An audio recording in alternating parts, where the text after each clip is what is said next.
तो बच्चों हम लोग ने यहाँ से क्लास स्टार्ट कर दी है। तो बच्चों सबसे पहले यहाँ पे देखिए क्वेश्चन नंबर 5 पे, क्वेश्चन नंबर 5 पे जरा ध्यान से देखिएगा। क्वेश्चन नंबर 5 में लिखा हुआ है, ये मैंने आपको ऑलरेडी होमवर्क में दिया था। इसमें लिखा है list all the elements of the following sets. तो बच्चों अगर आप इसमें ध्यान देंगे तो ये सारा जो डाटा है ये सेट बिल्डर फॉर्म में लिखा हुआ है। ये सारा जो डाटा है ये सेट बिल्डर फॉर्म में लिखा हुआ है और सेट बिल्डर फॉर्म को रोस्टर फॉर्म में लिखना है। तो ये काफी आसान काम होता है सेट बिल्डर फॉर्म को रोस्टर फॉर्म में लिखना।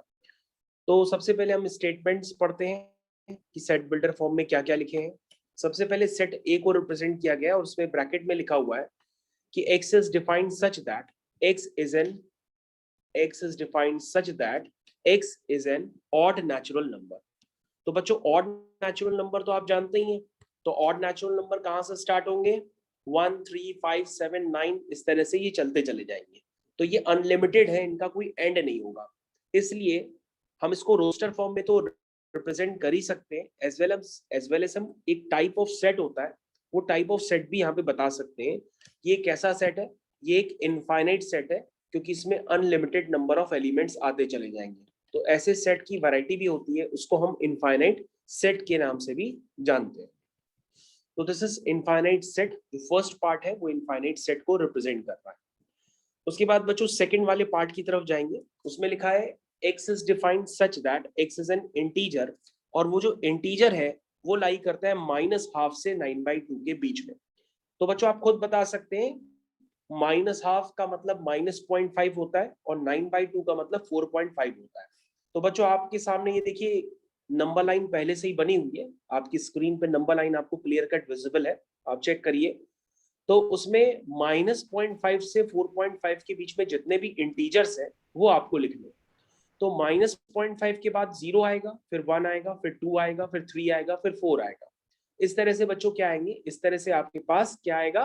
0 1 2 3 4, यानी नंबर ऑफ इंटीजर्स कितने हैं? तो कहोगे सर नंबर ऑफ इंटीजर्स हैं 0 1 2 3 4। तो बच्चों इसका आंसर अगर हम लिखना चाहें तो रोस्टर फॉर्म में हम कैसे लिखेंगे? रोस्टर फॉर्म में बच्चों ये आपका आंसर लिखा हुआ है, दिस इज 0 1 2 3 4। तो आपको रोस्टर फॉर्म में आंसर लिखना है, ये मैंने लिख दिया।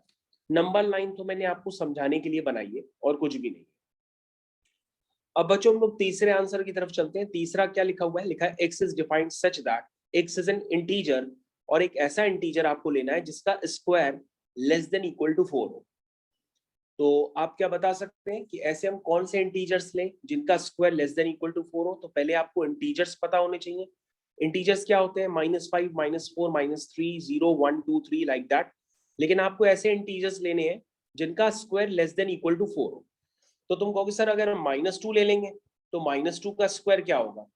4 होगा, और 4 लेस देन इक्वल टू 4 ये ट्रू होगा क्योंकि यहाँ पे इक्वलिटी का भी साइन लगा है। तो 4 4 के बराबर हो सकता है। फिर -1 का स्क्वायर, यहाँ पे हम क्या करेंगे? जो x square less than equal to 4 लिखा हुआ है इसमें एक एक करके सोचेंगे कि हम इसमें ऐसे कौन से इंटीजर्स डालें कि हमारी कंडीशन फुलफिल हो जाए। ठीक है, तो हमने x डाला, -3 डालेंगे तो फुलफिल नहीं होगी क्योंकि -3 डालते ही बन जाएगा 9 लेस देन इक्वल टू 4, वो फॉल्स होगा क्योंकि 9 बड़ा होता है 4 से, ना कि 4 बड़ा होता है। ठीक है ना? तो आपको इस तरह से सोचने हैं कि कौन कौन से x जा सकते हैं। तो -3 के बाद -2 डाल के चेक करिए तो वो ट्रू हो जाएगा, -1 डाल के चेक करिए वो ट्रू हो जाएगा। समझ में आया? उसी तरीके से 0 डाल के चेक करिए वो भी ट्रू हो जाएगा। 1 स्क्वायर लेस देन 4 ये भी ट्रू है, 2 square less than equal to 4 ये भी ट्रू है। तो बच्चों इस तरह से ये 5 एलिमेंट्स होंगे जो इस कंडीशन को सेटिस्फाई करते हैं। तो बच्चों सी जो आपके पास लिखा हुआ है सेट बिल्डर फॉर्म में, अगर हम उसको रोस्टर फॉर्म में रिप्रेजेंट करेंगे तो बच्चों आपका ये आंसर इस तरह से नजर आएगा। तो बच्चों अपने आंसर को आप एक बार फिर से जस्टिफाई कर लीजिए। आंसर आपको समझ में आ जाना चाहिए कि आंसर मैंने किस तरह से लिखा है। This is a way to write the answer. अपने आंसर को आप इस तरह से लिखेंगे तो आपको समझ में आने लगेगा। ठीक है? तो सभी बच्चों को आंसर समझ में आ गया होगा। ओके, उसके बाद बच्चों हम लोग आगे चलते हैं। उसके बाद हम लोग के पास है next part, this is question number 4। Question number 4 की तरफ अगर हम देखते हैं उसमें लिखा हुआ है x is defined such that x is a letter in the word loyal। तो लॉयल को तो आप लिख ही सकते हैं, LOYA लिखेंगे, कोई भी लेटर रिपीट होता नहीं है। तो लॉयल को अगर हम लिखेंगे तो आपको इस तरह से ये नजर आएगा।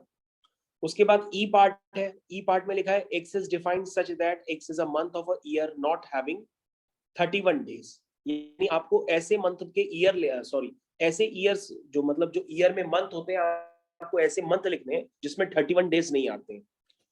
तो बच्चों वो फेब होता है, अप्रैल होता है, जून होता है, सितंबर होता है, नवंबर होता है, ये सारे मंथ्स ऐसे हैं जिनमें 31 डेज नहीं आते हैं। तो मैंने उसको रिप्रेजेंट कर दिया किसमें, this is called roster form. Roster form, ये सारे ही रोस्टर फॉर्म है जितने भी मैं लिखते चले जा रहा हूँ, आप सेट बिल्डर फॉर्म से रोस्टर फॉर्म में लगातार अब तक लिखते चले जा रहे हैं।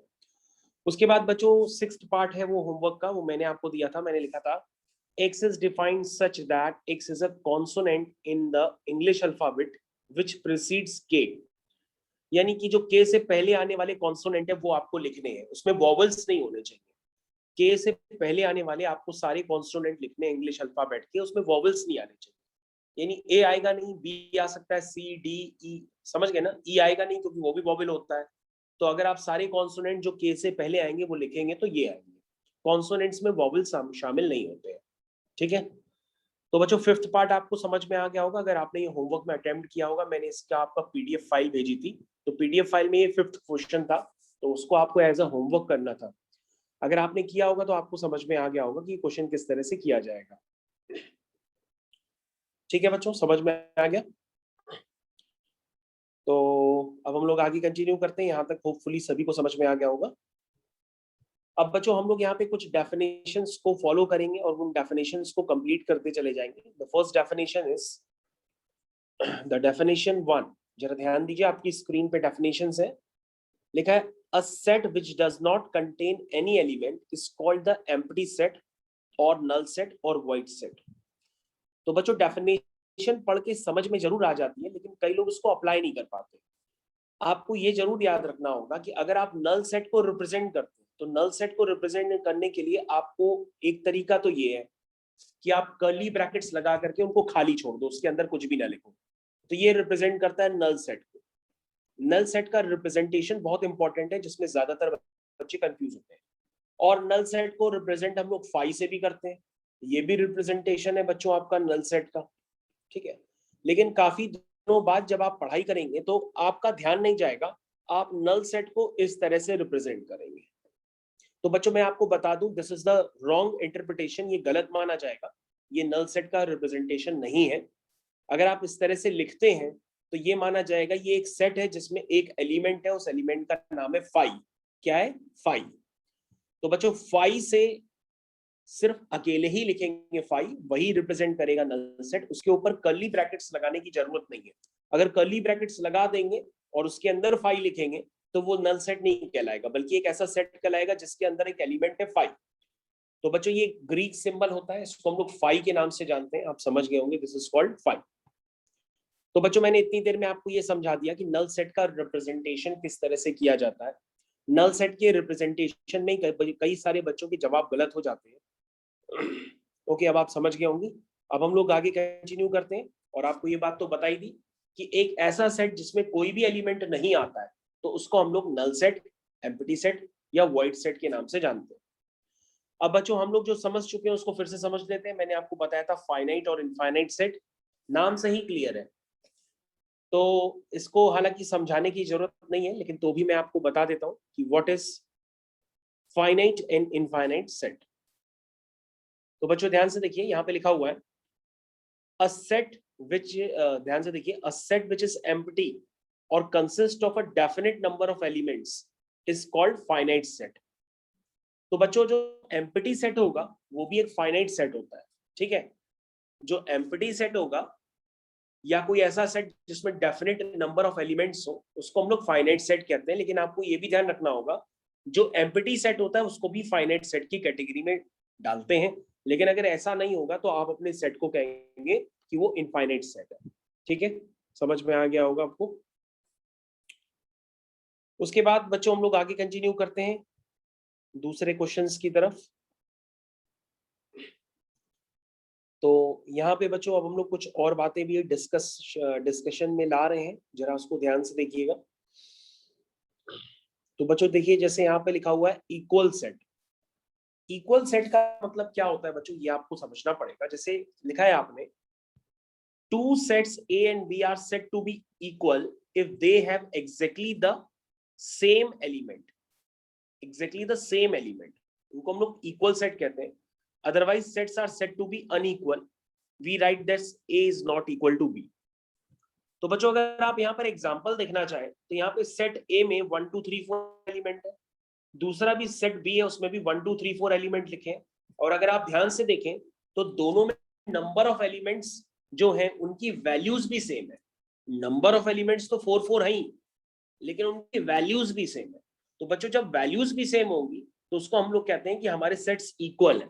तो इक्वल सेट होने के लिए जो सेट के कार्डिनल नंबर है वो तो सेम होने ही चाहिए। कार्डिनल नंबर का मतलब नंबर ऑफ एलिमेंट्स। जैसे पहले सेट का कार्डिनल नंबर क्या है 4, क्योंकि इसमें 4 एलिमेंट है।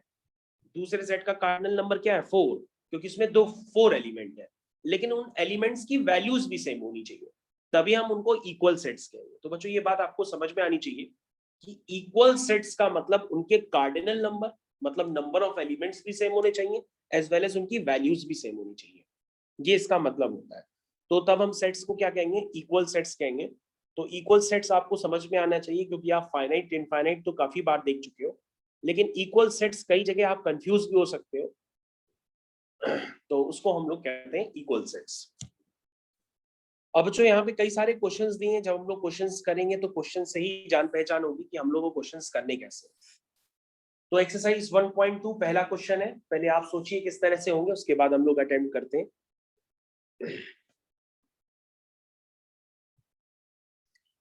तो बच्चों आपने अभी तक कर लिया होंगे क्वेश्चंस, आपको समझ में आ गए होंगे क्वेश्चंस करने का वे क्या है, अब तक आप समझ गए होंगे। तो बच्चों देखिए फर्स्ट क्वेश्चन, फर्स्ट पार्ट में क्या लिखा हुआ है। लिखा है first question, set of odd natural numbers divisible by 2। Set of odd natural numbers divisible by 2। तो इसका क्या मतलब हुआ, नल सेट। नल सेट। तो बच्चों ऐसा कोई नंबर ही नहीं होता जो ऑड नंबर भी हो और 2 से डिविजिबल भी हो, तो ऐसा कोई एलिमेंट पॉसिबल नहीं है। इसलिए जो फर्स्ट पार्ट है वो नल सेट की कैटेगरी में आएगा। This is null set. उसको आप लिख भी सकते हैं, दिस इज नल सेट। पहला पार्ट हो गया। Set of even prime number. तो इवन प्राइम नंबर आप जानते हैं कि सिर्फ 2 होता है अकेला, तो इसका मतलब वो नल सेट तो हुआ नहीं, है ना। तो this is not a null set. तो पहला वाला तो नल सेट है, लेकिन दूसरा वाला नल सेट नहीं है। लेकिन आपको टिक वहीं पे करना है जो नल सेट है। तो पहला वाला नल सेट है, दूसरा वाला नल सेट नहीं है, इसलिए दूसरे वाले पे हम नहीं लिखेंगे नल सेट, क्योंकि वहां पे 2 आता है। तीसरा वाला सर नहीं है नल सेट। सर है नल सेट। हाँ अभी चेक करते हैं। लिखा है x is defined such that x is a natural number। हाँ अभी देखते हैं। x is a natural number, लेकिन x 5 से छोटा है और 7 से बड़ा है।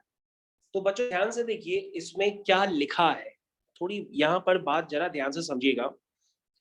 कह रहा क्या ऐसा पॉसिबल है कि एक सेम आदमी, मान लो इसमें समृद्धि बैठी है, ऐसा पॉसिबल है कि समृद्धि मेरे घर में भी हो और समृद्धि वेदिका के घर में भी हो? ऐसा पॉसिबल नहीं है। एक टाइम में समृद्धि मेरे घर और वेदिका के घर में दोनों जगह एक साथ पॉसिबल नहीं है। तो वैसे ही बच्चों यहाँ पर x है। अब आपको सोचना है क्या x, ऐसा कोई x हो सकता है क्या वो 5 से भी छोटा और 7 से भी बड़ा? क्या ऐसा कोई x हो सकता है जो 5 से भी छोटा और 7 से भी बड़ा हो? कहोगे No, तो सर 5 से छोटा और 7 से बड़ा, सर ऐसा तो कोई x पॉसिबल नहीं है, ठीक है ना। तो इसलिए ये एग्जांपल बन गया नल सेट का। लेकिन हाँ अगर यहाँ पे लिखा होता x लेस देन 5 और x ग्रेटर देन 7, तो और का मतलब बच्चों डिफरेंट होता है और एंड का मतलब डिफरेंट होता है। एंड का मतलब ये हुआ कि कॉमन होना चाहिए, एंड का मतलब होता है इंटरसेक्शन, मतलब कॉमन। और लिखा होता तो और का मतलब ये होता है कि x 5 से छोटा भी हो सकता है या x 7 से भी बड़ा हो सकता है। तो फिर दोनों कंडीशंस आ जाती और उसमें नंबर ऑफ एलिमेंट्स खूब सारे आ जाते, 5 से छोटे 7 से बड़े, तब वो नल सेट नहीं कहलाता, है ना। तो बच्चों ये बात आपको ध्यान देनी होगी, ये जो बीच के सिंबल्स हैं ये सब धीरे धीरे करके आप सीखते चले जाएंगे। अगर एंड लिखा है तो एंड का मतलब आपका मतलब होता है कॉमन, मतलब जो एक्स यहां होना चाहिए वही एक्स यहां पे भी होना चाहिए। मतलब एक्स 5 से छोटा भी हो 7 से बड़ा भी हो ऐसा तो पॉसिबल ही नहीं, इसलिए नल सेट हो गया। लेकिन अगर और लिखा होता तो फिर ये नल सेट नहीं होता। फोर्थ पार्ट में क्या लिखा है, y is defined such that y is a point common to any two parallel lines। null set। तो ये बच्चों क्या होगा, ये नल सेट ही है, क्योंकि दो पैरेलल लाइंस में ऐसा कोई पॉइंट नहीं होगा जो कॉमन, क्योंकि पैरेलल लाइंस अगर बनाना चाहें तो आप अपने कॉपी में भी बना सकते हैं। ये दो पैरेलल लाइंस है, तो इन दो पैरेलल लाइंस में कोई भी ऐसा पॉइंट नहीं होगा जो दोनों में कॉमन। तो उसमें लिखा है कोई ऐसा पॉइंट है जो दोनों में कॉमन है, तो पॉसिबल ही नहीं है, तो ये नल सेट है, क्योंकि इसमें एक भी ऐसा पॉइंट नहीं आ पाएगा। वाइड सेट है, एम्प्टी सेट है, एक ही बात है, चाहे जो भी आप नाम लीजिए। तो बच्चों इस तरह से ये वाला क्वेश्चन हो गया।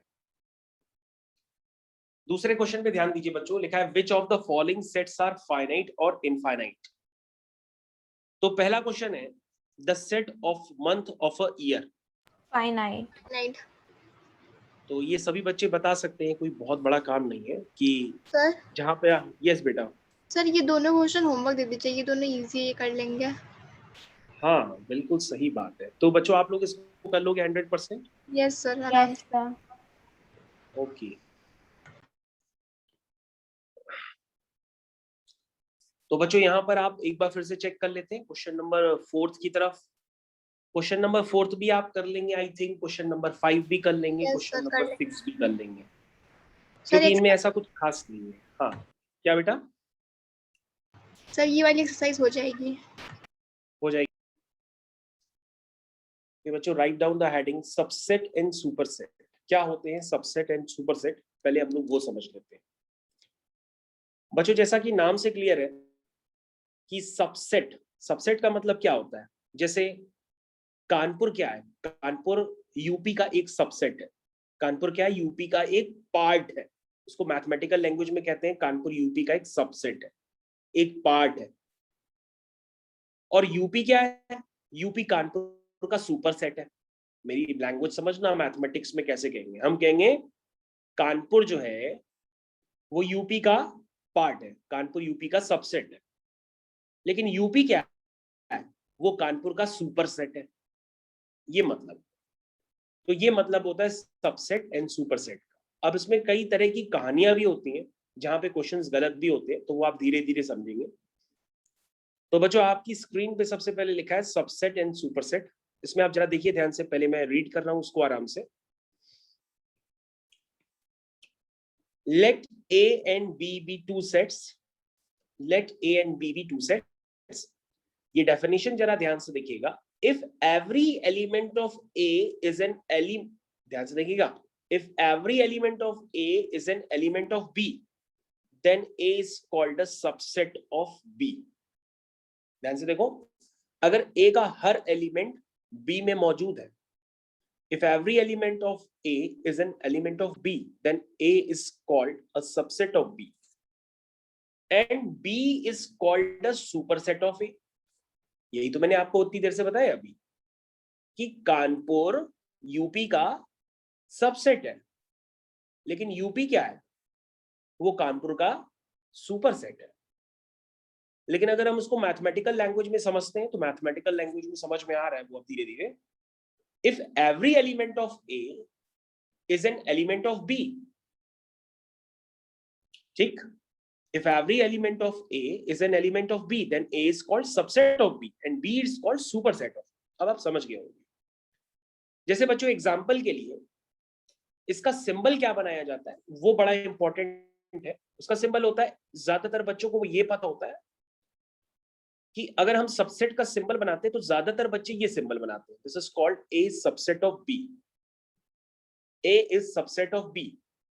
लेकिन ये दोनों बच्चों बराबर भी तो हो सकते हैं अकॉर्डिंग टू डेफिनेशन। अगर बच्चों हम ये सिर्फ सिंबल बनाते हैं तो इसका मतलब होता है A is proper set subset of B. तो बच्चों ध्यान दीजिएगा, यहाँ पर कहानी भी होती है जो ज्यादातर लोग आपको बताएंगे नहीं ना, बुक्स में लिखी है, और इस पे क्वेश्चंस बनते हैं वो गलत भी होते रहते हैं। तो बच्चों ये जो सिंबल अभी मैंने राइट हैंड साइड पे बनाया है, ये सिंबल है सबसेट का। लेकिन अगर हम ये सिंबल बनाते हैं तो ये सिंबल है प्रॉपर सबसेट का। तो there is a difference between subset and proper subset, ये बात आपको ध्यान देनी होगी। तो तुम कहोगे सर सबसेट के सिंबल में नीचे आपने इक्वल का साइन लगाया है, ऐसा क्यों? ये तो बी का सबसेट है, ये बात तो समझ में आ रही है, लेकिन इक्वल का साइन क्यों लगाया? हमने कहा बेटा इसलिए लगाया है कि मान लो आपके सामने, देखो आपके सामने स्क्रीन पे एक सेट लिखा हुआ है एबीसी और एक दूसरा सेट लिखा हुआ है एबीसी। तो हम यहां पे ये नहीं कह सकते कि ए का हर एलिमेंट बी में मौजूद है, कह सकते हैं कि नहीं है? ए का हर एलिमेंट एबीसी बी में मौजूद है कि नहीं है? तो ए बी का सबसेट हुआ कि नहीं हुआ? प्रोफेसर बिल्कुल हुआ। तो इसलिए वो सबसेट भी हो सकता है, और अगर नंबर ऑफ एलिमेंट्स बराबर होंगे तो वो इक्वल सेट भी हो सकता है। तो बच्चों ये बात आपको ध्यान देना होगा, जब आप सबसेट का सिंबल बोलेंगे तो उसमें एक ऐसा सेट भी शामिल होगा जिसमें हूबहू सारे सेम एलिमेंट्स होंगे जो ए में है। ये बात आपको ध्यान देनी होगी, क्योंकि डेफिनेशन कहती ही यही है। डेफिनेशन क्या कह रही है कि अगर इफ एवरी एलिमेंट ऑफ ए, अगर ए का हर एलिमेंट बी में मौजूद है तो ए क्या है? बी का सबसेट है। अब आप कहोगे और कौन कौन से पेयर बन सकते हैं? तो हमने कहा ए का हर एलिमेंट यानी कि ये भी तो हो सकता है, ए का हर एलिमेंट ये भी तो हो सकता है, ए का हर एलिमेंट ये भी तो हो सकता है, ए का हर एलिमेंट ये भी तो एक सेट हो सकता है, ये भी तो एक सेट हो सकता है कि नहीं हो सकता है?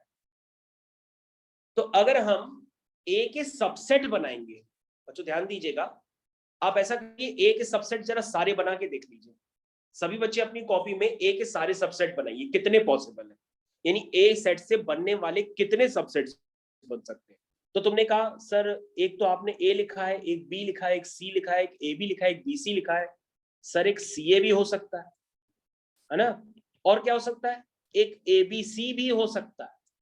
तो कितने हुए सबसेट बच्चों? 1 2 3 4 5 6 7, और एक नल सेट होता है। तो बच्चों ध्यान दीजिएगा, यहाँ पे कहानी सारी आगे बढ़ रही है, यानी कि किसी भी सेट में अगर 3 नंबर ऑफ एलिमेंट है तो उसके नंबर ऑफ सबसेट्स कितने बने हैं? आप देखिए 8 बने हैं। कितने बने हैं? 8। एक ए बी सी, एक में ए बी, फिर बी सी, फिर सी ए, फिर ए बी सी, और एक नल सेट, क्योंकि null set is a subset of every subset. Null set is a subset. Null set एक सेट होता है लेकिन वो सबसेट होता है हर सेट का। ये बात आपको ध्यान देनी होगी। तो बच्चों आपको ध्यान देना होगा यहाँ पर, जो हम आपको सिखाने की कोशिश कर रहे हैं कि सबसेट और प्रॉपर सबसेट में क्या डिफरेंस है, अब मैं आपको बताने जा रहा हूं। लेकिन उससे पहले मैंने आपको क्या बताया कि अगर हमें किसी भी सेट के टोटल नंबर ऑफ सबसेट्स लिखने हो, तो जैसे मैंने ए है तो ए के हमने टोटल नंबर ऑफ सबसेट्स लिखे, वो कितने हैं? 8 है। लिखे कि नहीं? ए के टोटल नंबर ऑफ सबसेट्स कितने हैं? 8 है। अगर मान लो हम एक सेट ए ले लें, उसमें लिख दे 1,2, तो इसके कितने सबसेट बनेंगे बच्चों? एक बन सकता है 1, एक बन सकता है 2, एक बन सकता है 1 2, एक बनेगा नल सेट। तो क्योंकि मैंने बताया कि नल सेट हर सेट का एक सबसेट होता है। जब नंबर ऑफ एलिमेंट्स 2 हैं तो कितने नंबर ऑफ सबसेट्स बन रहे हैं? 4। जब नंबर ऑफ एलिमेंट्स 3 है तो टोटल नंबर ऑफ सबसेट्स कितने बन रहे हैं? 8। तो इसका मतलब बच्चों आपको एक और रिलेशन मिल रहा है कि किसी सेट से टोटल नंबर ऑफ जो सबसेट्स बन सकते हैं वो होते हैं 2 की पावर n। वो क्या होते हैं? 2 की पावर n। जैसे a में देखो 2 है तो 2 की पावर 2 यानी कि 4 सबसेट बने, है ना? अगर a में a b c 3 एलिमेंट है तो 2 की पावर 3 यानी कि 8 सबसेट बनेंगे। यदि a में 4 एलिमेंट हो a b c d तो 2 की पावर 4 यानी कि उसके 16 सबसेट बनेंगे ना? बोलो समझ में आता है कि नहीं कि किसी भी सेट को देख करके उसके कितने सबसेट्स बनाए जा सकते हैं? खूब सारे सबसेट्स बनाए जा सकते हैं। लेकिन बात ये आ रही है कि अब आप सबसेट्स तो बनाना सीख गए हैं, क्योंकि नाम से ही क्लियर है कि सबसेट यानी उसका कोई एक पार्ट होगा। लेकिन अब आपको यह समझना है कि what is the difference between subset and proper subset. तो बच्चों आपको ध्यान देना होगा, जैसे अगर मैंने ये वाला एक एग्जांपल कंसिडर किया और इसके मैंने नंबर ऑफ सबसेट्स लिखे जो कि 8 आए, लेकिन अगर हम इसके नंबर ऑफ सबसेट्स कुछ इस तरह से लिख दें, जैसे 1 लिख दिया, सॉरी 1 नहीं है, यहाँ पे ए है, तो यहाँ पे मैंने ए लिख दिया, बी लिख दिया, सी लिख दिया, ए बी लिख दिया, बी सी लिख दिया, सी ए लिख दिया, और एक नल सेट लिख दिया, और एक नल सेट लिख दिया, लाइक दिस। तो तुम कहोगे सर यहां पर आपने एक सबसेट कम लिखा है। कौन सा सबसेट कम लिखा है? एबीसी वाला, एबीसी वाला सबसेट कम लिखा है। तो बच्चों अगर हम लेफ्ट हैंड साइड वाले नंबर ऑफ सबसेट लिखते हैं तो वो प्रॉपर सबसेट है, और अगर हम राइट हैंड साइड वाले लिखते हैं तो वो सबसेट है। तो बच्चों आपको ये ध्यान देना होगा कि प्रॉपर सबसेट्स हमेशा सबसेट से एक कम होता है, वो बराबर नहीं हो सकता। इसलिए बच्चों हमने आपको प्रॉपर सबसेट का ये वाला सिंबल बना के दिया है, क्योंकि वो बराबर नहीं हो सकता है, उसमें ए और बी के बराबर यानी दो इक्वल सेट्स नहीं हो सकते। लेकिन अगर सबसेट होगा तो उसमें वो भी एक सबसेट होगा जिसमें सारे एलिमेंट उस सेट के बराबर होंगे। तो बच्चों ये बात आपको समझ में आनी चाहिए। ये बात आप समझ पा रहे हैं कि नहीं अपने लेवल पे? पहले वो समझिए, क्योंकि ये बात किसी भी बुक में कहीं नहीं लिखी हुई है, आपको यहीं पे समझनी पड़ेगी, तभी आप क्वेश्चन बहुत अच्छी तरीके से कर पाओगे, वरना सारे क्वेश्चन अटकने वाले। एक बार फिर से बता दीजिए न्यू पेज पे। किसका बेटा? सर सबसेट और प्रॉपर सबसेट का। हाँ, वो अभी आगे आ रहा है। पहले तो ये डेफिनेशंस आप अपनी कॉपी में लिखिए आराम से। पहले जितना लिखा है, पहले जितना मैंने समझाया, पहले उसको आराम से नोट करिए। देखिए क्या लिखा हुआ है। सबसे पहले सेट ए लिखा हुआ है 1 2 3। सेट ए के आपने जो सबसेट लिखे हैं वो जरा लिखिए कितने हैं। 1 2 3 4 5 6 7 8 कितने हैं? आपने 8 सबसेट लिखे हुए हैं। ध्यान से देखिए, आपने सेट ए के 8 सबसेट लिखे हुए, तो ये सबसेट्स है। लेकिन अगर हम उसमें से 1 2 3 हटा दें तो जितने भी होंगे सातों, वो सातों क्या कहलाएंगे? Proper subset. क्या कहलाएंगे? Proper subset. तो बच्चों अगर हम इसमें 1 2 3 वाला हटा देंगे तो बाकी जितने भी 7 पेयर बनेंगे वो सातों क्या कहलाएंगे? Proper subset. तो ये आपके सामने डेफिनेशन लिखी हुई है कि if A is a subset of B but A is not equal to B. देखिए लिखा हुआ है if A is a subset of B but A is not equal to B then A is called a proper subset of B. ठीक है ना? जब set ए और set B equal नहीं होंगे तभी सेट ए सेट बी का proper subset कहलाएगा, जिसको हम लिख सकते हैं we write A subset of B.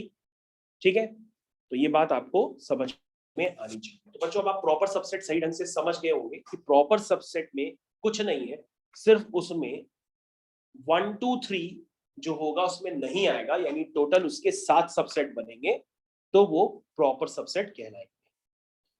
Next, तो बच्चों नेक्स्ट क्वेश्चन, ये एग्जाम का क्वेश्चन है जो काफी सारे बच्चे गलत करके आते हैं। अब आपके पास समय है तो पहले आप क्वेश्चन पढ़िए और उसका जवाब देखिए क्या होगा। तो बच्चों आपके पास क्वेश्चन है, आपके पास लिखा है let a is equal to 1 2। जरा ध्यान से देखिएगा, यहाँ पे खेल है। आपके पास जो सेट a है वो गिवन है, उसमें एक एलिमेंट है 1, एक एलिमेंट है 2 और एक है 3,4। तो ध्यान से देखो बच्चों, 3,4 एक एलिमेंट की तरह ट्रीट हो रहा है। इसमें 3 और 4 अलग अलग नहीं है, 3 और 4 एक साथ आपको लिखना है। और दूसरा है 5, ये है बच्चों। कह रहा which of the following statement are incorrect, ये बच्चों आपको बताना है। तो बच्चों अब आप ये बताइए, जैसे अगर मैंने आपको थोड़ी देर पहले क्या लिख करके बताया था, जरा वहां पे ध्यान दीजिएगा। जैसे आपके पास ये सेट ए लिखा हुआ है, तो मैंने इसके सबसेट्स लिखे थे ना, तो मैंने कैसे लिखे थे? जैसे मैंने सबसे पहले 1 को लिखा, तो 1 को मैंने कैसे लिखा? ऐसे ही तो लिखा, 1 इज अ सबसेट। लेकिन अगर हम इसको कहते हैं क्या 1 बिलोंग करता है ए से, तो तुम कहते यस 1 बिलोंग करता है ए से। इस तरह के फिल इन द ब्लैंक्स आपने ऑलरेडी क्वेश्चंस में किए भी है। क्या 2 बिलोंग करता है ए से? यस करता है। क्या 3 बिलोंग करता है ए से? यस करता है। अब जरा यहां पे क्वेश्चन करिए, यहां पर जो ए पार्ट है, तो ए पार्ट लिखा है कि 3,4 बिलोंग करता है ए से। क्या ये सही है? क्या पहला वाला पार्ट सही है? कहोगे नहीं सर पहला वाला पार्ट गलत है, क्योंकि 3,4 कोई भी एलिमेंट किसी सेट को नहीं बिलोंग कर सकता है। ध्यान से देखिए, सॉरी, क्योंकि कोई भी एलिमेंट किसी सेट का सबसेट नहीं हो सकता, वो उसको बिलोंग करता है। भाषा समझिएगा, भाषा है यहाँ पर। कोई भी एलिमेंट किसी सेट को बिलोंग करता है, कोई भी एलिमेंट किसी सेट का सबसेट नहीं हो सकता। किसी को किसी का सबसेट होने के लिए उसको सेट होना पहले जरूरी है। किसी को किसी का सबसेट होने के लिए पहले उसको सेट होना जरूरी है। तो 3,4 ये सेट नहीं है। अगर हम 3,4 को इस तरह से लिख देते हैं, 3,4 इसमें तो एक एलिमेंट की तरह गिना जाएगा। हाँ, अगर आप इसको लिख देते कि ये ए से बिलोंग कर रहा है तो दिस इज ट्रू। लेकिन अगर आप कह रहे हो ये सबसेट है ए का, तो इसको सबसेट के रूप में लिखना पड़ेगा, तो उसके ऊपर एक अलग से ब्रैकेट लगाना पड़ेगा, तभी ये माना जाएगा कि ये सबसेट है, लाइक दिस। तो सबसेट के लिए भाई आप ये समझो ना, अगर कोई लिख देता है 1 इज सबसेट ऑफ ए, क्या ये ट्रू है? क्या ये ट्रू है? कहोगे नहीं सर, 1 बिलोंग कर सकता है ए को, लेकिन 1 ए का सबसेट नहीं हो सकता, क्योंकि कोई एलिमेंट सबसेट किसी सेट का सबसेट नहीं हो सकता। हाँ, एलिमेंट के ऊपर अगर आप सर 1 के ऊपर ये लगा दे तो ये एक सेट बन गया, तो ये जो सेट है ये ए का सबसेट है, तो सर ये भी ट्रू है, फिर ये भी ट्रू है। ये आपको समझ में आना चाहिए। तो बच्चों जो ए पार्ट है, ए पार्ट में अगर उस 3,4 जो उसके ऊपर अगर आप इस तरह से कर्ली ब्रैकेट लगा देते तो वो आंसर माना जाएगा। बाकी आप चेक करिए, आपको शायद समझ में आने लगा हो अब कि कौन सा सही है कौन सा गलत है। और बाकी लास्ट वाले पार्ट में लिखा हुआ है 1 2 3, और 3 तो अकेला है ही नहीं। अगर 3 है तो 3,4 एक साथ है, वो एक एलिमेंट की तरह ट्रीट हो रहा है ना। तो 3 तो अलग से है ही नहीं, तो लास्ट वाला पार्ट भी गलत हो जाएगा, फर्स्ट वाला भी का पार्ट गलत हो जाएगा। बी और सी देख लीजिए, वो मैंने आपको बता दिया। अब आप चेक करो आपको समझ में आया कि नहीं समझ में आया। तो बच्चों प्रॉपर्टी नंबर 1 लिखा है, every set is a subset of itself. Every set is a subset of itself. Phi is subset of every set.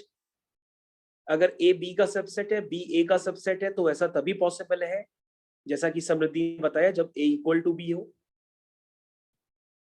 और जो चौथी प्रॉपर्टी है वो अगर आपसे हजम होती है तो हजम करिए, वरना आपको आगे हजम हो जाएगी। लिखा है null set is a proper subset of every set except itself. By null set is a proper subset of every set except itself. तो शुरुआत की 3 प्रॉपर्टीज तो आपको समझ में आ गई होंगी, अगर चौथी नहीं आई है तो आप आगे समझ जाओगे।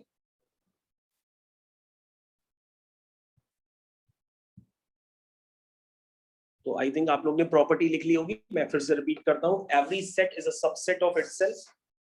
एवरी सेट, ध्यान से देखिए, पहली प्रॉपर्टी है every set is a subset of itself. दूसरी है empty set, that means null set is a subset of every set. If A is subset of B, B is subset of A. This is possible if and only if when A equal to B. And null set is a proper subset of every set. ठीक, okay. Next question, next standard. तो बच्चों अगले standard पे आ जाइए, वो मैंने आपको already बता चुका हूँ। The total number of subsets of a finite set containing n elements is 2 की पावर n. सभी बच्चे यहाँ पे ध्यान दें।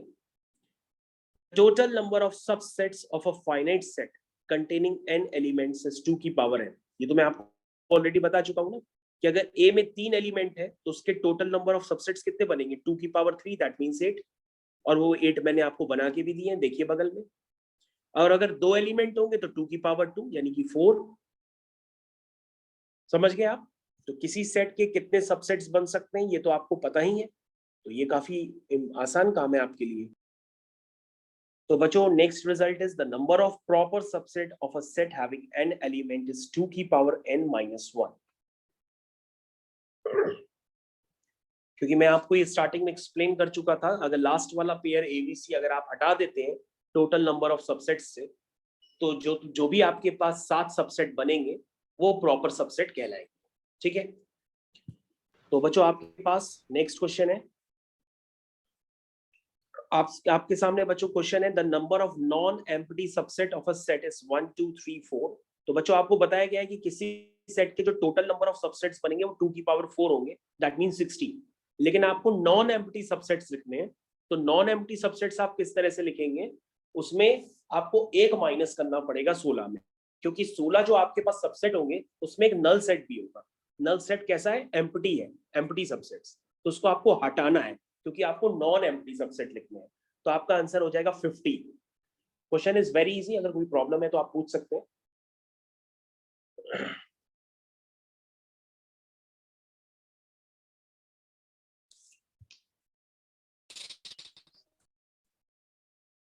लिखा है two finite set have m and n elements, यानी कि बच्चों दो फाइनाइट सेट है, ये पहला और दूसरा, इसमें m एलिमेंट्स है, इसमें n एलिमेंट्स है। पूछ रहा है the number of subsets of the first set. Okay, इसके सबसेट्स होंगे 2 की पावर m, इसके सबसेट्स होंगे 2 की पावर n। क्या कह रहा है? The number of subsets of the first set is 112 more than that of second set। ध्यान से देखिए, लिखा है the number of subsets of a first set is 112 more than that of second set। तो आपके पास ये इक्वेशन बन जाएगी। अगर आप हिंदी समझते हैं तो मैं हिंदी में बता देता हूं। The number of subsets of a first set, इसका मतलब पहले सेट के जो नंबर ऑफ सबसेट्स होंगे वो 2 की पावर m हुए, और वो सेकंड सेट के सबसेट से कितना ज्यादा है? 112 ज्यादा है। पूछ रहा है यहाँ पर m और n क्या होंगे, तो 2 की पावर m माइनस 2 की power n is equal to 112। अब बच्चों आपके पास 4 ऑप्शन दिए हैं, 4 ऑप्शन से क्रॉस चेक कर लीजिए कि कौन सा m और n का पेयर इसको सेटिस्फाई कर रहा है। तो वेदिका कहेगी सर C तो कर ही नहीं सकता क्योंकि C में 4,4 है और 2 की पावर 4 माइनस 2 की पावर 4, वो तो 112 हो ही नहीं सकता। D पार्ट भी नहीं हो सकता क्योंकि 7,7 है ना। सर आंसर जो होगा वो A या B पार्ट में से होगा, और सर A पार्ट भी नहीं होगा क्योंकि A पार्ट में 4,7 लिखा है। अब 2 की पावर 4 माइनस 2 की पावर 7 तो एक नेगेटिव नंबर हो जाएगा। तो आप क्रॉस चेक कर लीजिए, आपका आंसर बी पार्ट होगा। आप 2 की पावर 7 माइनस 2 की पावर 4 करिए, आपके पास आंसर निकल के आ जाएगा। यस बेटा।